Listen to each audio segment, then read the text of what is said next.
The marble lobby shimmered beneath fluorescent lights, echoing the clipped heels and sharp laughter of polished executives.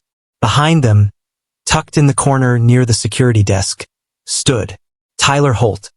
Faded jeans, worn flannel, and calloused hands that held a lunchbox instead of a briefcase. They didn't see him. Not really. A marketing manager glanced at him and scoffed under her breath. Must be maintenance. Or lost. A younger guy smirked. Bet he's looking for the loading dock. Tyler said nothing. He didn't need to. His eyes, deep, steady, tired, scanned the elevators, the names on the brass directory, the guards behind the desk who asked him twice if he was in the right building. He nodded. Just once. Calm. Respectful. Because he knew why he was here. And who he was here for. Sir, the security guard said again, firmer now. You can't just stand here. If you're waiting for someone, we need a name. Tyler reached into his jacket, pulled out a creased note, and handed it over. One name was scrawled across the paper. A name that made the guard's eyebrows lift. Wait, her. Tyler didn't flinch. He just nodded again. Because the truth? 2 nights ago, he jumped into the back of a van to save her life. And now, the CEO everyone feared, owed everything to the janitor no one even noticed. So don't scroll away. Stay with this story. You're about to witness what happens when the quietest man in the room changes everything. Like, comment, and subscribe if you're ready for the twist. The guard tapped his earpiece, eyes darting between Tyler and the note. Behind him, a group of execs stood in line for the elevators, murmuring among themselves. One of them, tall and lean with an expensive suit and a voice that carried, stepped forward. Cole Danner, Chief Operating Officer. Slick, smug, and sure of every inch of ground beneath him. Is this a joke? Cole scoffed, tugging his badge from around his neck. This guy looks like he crawled out of a truck stop. What is he doing asking for Victoria Hale? Tyler didn't answer. He just stood there solid, quiet. A tree in the middle of a storm. Cole leaned in, lowering his voice just enough for the jab to feel personal. You lost, buddy? Or is this your way of trying to scam your way into a lawsuit? Still, Tyler said nothing. He looked at the elevator, its glowing numbers climbing slowly. The security guard finally got the go-ahead through his earpiece. Ms. Hale says to send him up. Silence fell. Even Cole blinked. She what? He asked, sharp with disbelief. She said, send him up. Alone. The elevator doors opened with a soft chime. Tyler stepped in without a word. No anger. No pride. Just purpose. As the doors closed behind him, Cole shook his head, laughing dryly. Let me know if he steals. A stapler. Frosted glass. Clean steel. The smell of lemon polish and money. Tyler stood in the waiting area, surrounded by framed press clippings and awards. Forbes Woman of the Year, Top 40. Under 40 Market Disruptor of the Decade. Each one with Victoria Hale's face staring out. Sharp eyes, perfect posture, unstoppable ambition. The receptionist peeked over her screen. She's in a meeting. She said to wait. He nodded, taking a seat. The cushion was too soft for a man used to hard chairs, but he didn't shift. He simply folded his hands and rested his elbows on his knees. The silence gave him space to think. Not about the hallway sneers or Cole Danner's smirk, but about last Thursday night. About Hannah. Blue quilt, her sketchbook resting on her chest. 11 years old. Too quiet since her mom died. Tyler had kissed her forehead and headed back out to his night shift. Janitorial at a downtown office building. Routine. Lonely. Necessary. What wasn't routine was the scream. High-pitched. Muffled. Coming from the alley outside the loading dock. Tyler dropped his mop, bolted through the emergency door, and saw it. A man in black dragging a woman into the back of a white van. She fought. Heels scraping concrete, breathless, desperate. Tyler didn't think. He moved. He sprinted. Launched himself into the van as it started to pull away. Fists flew. His shoulder slammed into the metal wall. He caught the woman as she fell, shielding her with his body while The van crashed into a pole. Then headlights, tires screeching. The kidnappers fled. And in the smoky aftermath, as sirens wailed in the distance, she looked up at him, trembling. Victoria Hale. The door to her office opened. "Mr. Holt?" the receptionist called gently. "She'll see you now." He stood, brushing his hands on his jeans, and walked in. Victoria sat behind a minimalist desk, the skyline stretching wide behind her. She wore all black, power without pretension. Her eyes scanned him, slowly, carefully. "You didn't tell anyone, did you?" she asked. "No, ma'am. And you didn't accept the police's offer for a press interview." "I don't talk to reporters." She leaned back in her chair. "Most people would have taken the attention, or sued me. You got hurt." Tyler shrugged. "Healed up." Victoria stood and walked to the window, folding her arms. Her voice dropped. "I've had bodyguards, security systems, biometric locks. But that night, none of them were there. You were." She turned to face him. "Why?" He looked down at his hands. "Because it was the right thing to do." That silence that followed was thick, uncomfortable, not because of judgment, but because something in her cracked. "You remind me of someone," she said, quieter now. "My father. He built houses. Said you can tell everything about a man by how he sweeps the floor after the job is done." Tyler smiled softly. "Smart man." She sat back down. "I've had a week to think about this, and I need to do something." Tyler raised an eyebrow. She reached into a drawer and slid a folder across the desk. Inside, business licenses, permits, and a check with more zeros than he'd ever seen in his life. "What is this?" he asked. "A grant. To start your own company. Residential repairs, maybe commercial too. You pick the name. I'll cover the startup, no strings." Tyler's voice was steady, but low. "Why?" "Because people like you don't ask. You act. You sacrifice. And the world doesn't see you until it's too late." She stood again, coming around the desk, and extended her hand. "Let me be one person who did." In the elevator back down, Tyler held the folder against his chest. Cole Danner stood in the lobby, arms crossed, eyes narrowing as Tyler passed. This time Tyler stopped. "Hey," he said, voice calm. "You were right. I'm not here for a stapler." Cole smirked. "No? Then what the hell were you doing up there?" Tyler looked him in the eye, no malice, just truth. "Saving her life. And now she's helping me rebuild mine." He walked out into the sunlight, the city buzzing around him, the folder still tucked close. He had floors to sweep, a daughter to raise, a future to build. But for the first time in a long time, he wasn't doing it alone. The sound of folding chairs scraping on linoleum echoed as the last of the guests shuffled out. Balloons deflated slowly above the neighborhood development night banner. The projector flickered off. Just a dozen people had shown, most of them politely curious, none expecting much. Except Victoria Hale. She sat alone in the back row, arms crossed, expression unreadable. At the front, Tyler Holt packed up his presentation boards. Simple charts, modest sketches, photos of rundown porches, broken gutters, collapsed stairwells. Homes most folks had stopped seeing. Cole Danner stood near the snack table, fake smile plastered on his face, holding court with two local reporters. He's a good guy, really. Big heart. But a business? I mean, come on. He's got tools, not a vision. Victoria's gaze didn't waver from Tyler. She'd insisted he pitch publicly, not to humiliate him, but to test him. Because helping someone once was easy.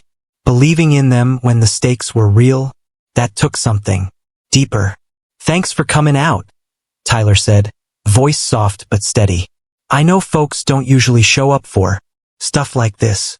A man in a blazer raised a hand. "No offense, Mr. Holt, but how exactly do you plan to compete with the big contractors? You've got no staff, no online presence. Just an idea." Tyler nodded. That quiet strength again. Then he stepped back to his boards. "I ain't trying to compete with them," he said. I'm trying to serve the people they forgot. He flipped one of the boards, a row of handwritten quotes. Elderly neighbors, single moms, veterans, each one describing a repair they couldn't afford, a landlord who stopped answering, a porch that had been broken for 5 winters. No frills, no logos, just folks needing someone to show up. The room shifted. Something about the stillness made people listen. I work with my hands, Tyler continued. Always have. Built decks, framed walls, fixed everything but the things that broke inside my own home after my wife passed. His voice caught. He swallowed it. Raising my daughter alone taught me how to stretch a dollar and still do things right. Not fast, not cheap, right? He took a deep breath, then turned to the final board, a simple map of the city. Colored pins, marked areas where repairs were already underway. I've already started, he said. For homes in 2 weeks. No ad campaign. Just word of mouth. The man in the blazer sat back. Quiet now. From the back row, Victoria stood. You said you weren't trying to compete, she said. But you're offering faster timelines, lower costs, and stronger relationships. Sounds like a threat to someone. She glanced toward Cole. Cole scoffed. Come on. This is charity, not business. Tyler looked straight at him. No, he said. It's what business used to be, where a handshake meant something, where showing up mattered more than showing off. That hit. The room was quiet now, not out of awkwardness, but respect. Victoria stepped forward, her heels echoing on the floor. I backed Tyler because he saved my life. But that's not why I'm still standing here. She turned to the room. I've led billion-dollar ventures. I've pitched to the toughest investors in the country. But I've never seen a man take less and give more. She walked to Tyler's side, picked up one of the repair estimate sheets he'd passed out. I'm matching every local donation to Holt Restoration, dollar for dollar. You want in? She looked directly at the crowd. You've got my number. People clapped, awkwardly at first, then earnestly. One woman stood, then another. Even the man in the blazer gave a slow nod. Cole just stared. The air was warm with the buzz of summer insects. Tyler stood next to his rusted pickup, loading his boards in the back. Victoria approached, quiet. You surprised me, she said. He looked over, brow raised. Didn't think I had it in me? I hoped you did. But tonight, you proved it. She reached into her bag, pulled out a fresh folder. Sleeker, heavier. What's this? He asked. Land rights, she said. 2 vacant lots on opposite sides of the city. You'll need space when the jobs get bigger. Tyler opened the folder, eyebrows lifting slightly. Then he closed it gently. I ain't looking to grow too fast. Victoria smiled. That's why you'll make it. She held out her hand. This time he took it. Inside that folder, the foundation for something bigger than business. It was trust. It was belief. And for a man the world had overlooked, it was proof that doing the right thing even when no one's watching. The hall was nearly empty now. Just the hum of overhead lights and the rustle of janitor carts. Echoing down the linoleum. The folding chairs had been stacked. The banner rolled up. Tyler stood near the back doors, sipping from a paper cup of lukewarm coffee, his flannel. Sleeves rolled halfway up his forearms, sawdust still clinging faintly to his jeans. He wasn't looking for attention. He never had. But now it was coming to him.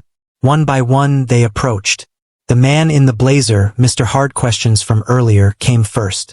Hands in pockets, eyes down. Hey, I was skeptical earlier, he said. Guess I've just heard a lot of talk in this room. But tonight you didn't talk. You showed. Tyler gave a soft nod. Appreciate that. You ever do work out in Crestview? My mother's got a porch that's basically collapsing. Tyler pulled a business card from his wallet. Plain white, with just his name, number, and a tiny hammer icon. Happy to take a look. The man accepted it with both hands like something valuable. A woman in scrubs came next. Quiet, tired eyes. She looked like she'd just come off a double shift. My cousin's a vet. PTSD hit hard. His landlord won't fix the mold under his sink. Think you could say no more, Tyler said gently. Give me his name. She scribbled on a napkin with a borrowed pen. I'll tell him you're the real deal. He didn't smile wide. Just a quiet, grateful curve of the lips, the kind you give when someone finally sees what you've been carrying all along. Even the teenagers hanging near the vending machine stopped snickering. One of them, all long limbs and nervous energy, shuffled over. Mr. Holt. Tyler looked up. Yeah, I like building stuff. Thought maybe I could learn some of that. And not just books. Real stuff. Tyler raised an eyebrow. You free Saturdays? The kid lit up. Yeah, I can be. Then be at my truck at 8. Bring gloves. No flip-flops. The kid grinned, nodded, and ran off to his friends, who now stared at Tyler like he was a little more myth than man. And then, Cole Danner. He stood by the door for a long time before walking over, hands stiff at his sides. No one noticed. Or maybe no one cared. He wasn't the center of attention anymore. Tyler didn't move. He let the moment come to him. Cole cleared his throat. So, I was wrong. Silence. I sized you up like a guy who should be sweeping floors.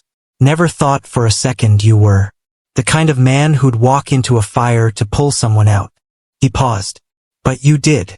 And you didn't ask for a damn thing after. Tyler looked at him, not cold, not smug, just present. Like a man who'd seen this kind of reckoning before. I don't need an apology, he said. I know, Cole replied quietly. That's what makes this worse. A long beat passed. Cole offered his hand. Tyler hesitated, then took it. A firm shake. No need for words. The lot was dark now, the buzz of streetlights overhead. Tyler loaded his boards into the back of his truck, same careful way he'd always done. No rush, no ego, just pride in the work. Victoria stood nearby, arms crossed, watching. They'll come to you now, she said softly. I ain't hard to find. I mean with trust. He nodded. That's heavier than a hammer. You built this moment, she said. Every night you stayed late. Every time you kept your mouth shut and let the work speak.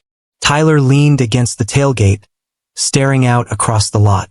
Used to wonder if that mattered, he said. Turns out, even invisible hands leave prints. Victoria smiled, then reached into her purse and pulled out something small. A brass key, simple and unadorned. What's this? He asked. Storage unit downtown. Tools, materials, gear we never used on a company expansion that got scrapped. I don't need them. Tyler took it, slowly, like accepting a gift he wasn't sure he deserved. They're yours, she added. Figured you'd give them a better life than a warehouse shelf. As she left, Tyler stood alone for a moment longer, the key turning warm in his palm. A gust of summer wind moved through the lot, lifting bits of dust and leaves. Somewhere in the distance, a dog barked, a siren wailed and faded, and then the soft crunch of sneakers behind him. He turned. It was Hannah, his daughter, wide-eyed, quiet like him. She'd been watching from the doorway. Is it true? She asked. You're gonna build your own company? He smiled. Looks like it. Can I help? He reached down and lifted her onto the tailgate beside him. You already are, he said. She rested her head on his arm. No speeches, no music swelling, just a father and daughter beneath a humming streetlight. A key, a truck, and the weight of a future finally shifting toward light. The sun rose slow over the rooftops, bathing the quiet neighborhood in soft gold. On a once abandoned corner lot in East Franklin, hammers tapped in rhythm, saws hummed in harmony, and laughter spilled like music from behind wooden frames and stacks of 2x4s. The lot where weeds once grew wild was now a build site. At the center of it all, wearing a dusty tool belt and a faded red cap, stood Tyler Holt, sleeves rolled, steady hands, eyes scanning every detail. Measure twice, he called out calmly. Then measure again before you cut. A group of teenagers, 5 of them now, all part of the Saturday work crew, looked up from their sawhorses. Some smiled. One mock groaned. But they followed his lead. This wasn't just another day on the job. This was Holt Restoration Youth Training Program, Day 1. Inside the new trailer on site, nothing fancy, just clean walls, a folding table and a whiteboard. Hung a simple mission statement written in Tyler's own handwriting. Fix what's broken. Build what matters. Leave no one behind. Next to it, pinned proudly, were 3 framed photos. A crumbling porch in Crestview before and after. A group of elderly neighbors holding hot coffee, seated on new deck chairs. Tyler and Hannah, grinning beneath a sign that read, Holt Restoration. Built on trust. A week later, Tyler stood at the front of a brightly lit rec room, in front of the same group that once questioned him. But this time the room was full. People were taking notes. There was no scoffing, no smirks, just quiet attention. A city official stood beside him, clipboard in hand, tone warm. We'd like to formally partner with Holt Restoration, she announced. City funding, a service, contract, and access to vacant property for community use. Tyler, you're not just fixing homes. Now, you're fixing the system. Applause rose real from the gut. Tyler nodded once. No speech, just gratitude in his eyes. And when they offered him a seat on the Community Housing Advisory Board, he didn't hesitate. I'm not a suit, he said plainly. We don't need a suit, the official replied. We need someone who shows up. Weeks passed. The yard was alive now, a place for learning, second chances, and fresh starts. Cole Danner showed up one afternoon in jeans instead of slacks. No cameras, no press. He hauled lumber in silence, working beside Tyler on a wheelchair ramp install. By day's end, his shirt was soaked and his pride softened. Never swung a hammer this much in my life, he muttered. Tyler handed him a bottle of water. You're learned. Cole looked at him. You ever think of teaching full-time? Tyler shrugged. Already am. Hannah sat at the kitchen table, paint on her hands, working on a new sign. This one read, Future Builders Welcome Here. She looked up at her dad, who was washing dishes at the sink. Sleeves rolled, same quiet rhythm. I told my art teacher about what you do, she said. Yeah. She said you should talk at our school's career day.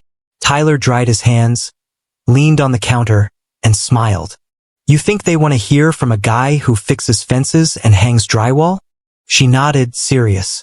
You're not just fixing stuff, Dad. You're showing people how not to give up. That landed somewhere deep inside him. He looked down at her drawing again. All right, he said. Let's make it a good sign, then.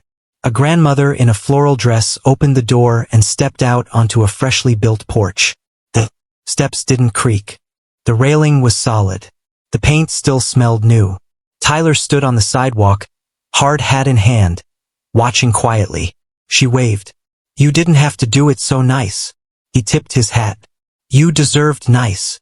She wiped her eyes with the edge of her sleeve. You remind me of my son, she whispered. Always fixin' what he could. Hannah ran across the yard, clipboard in hand, directing 2 younger kids. Tyler leaned against the truck, sipping coffee, watching with quiet pride.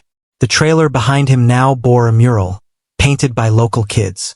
It showed hands, different sizes, different shades, lifting a beam together.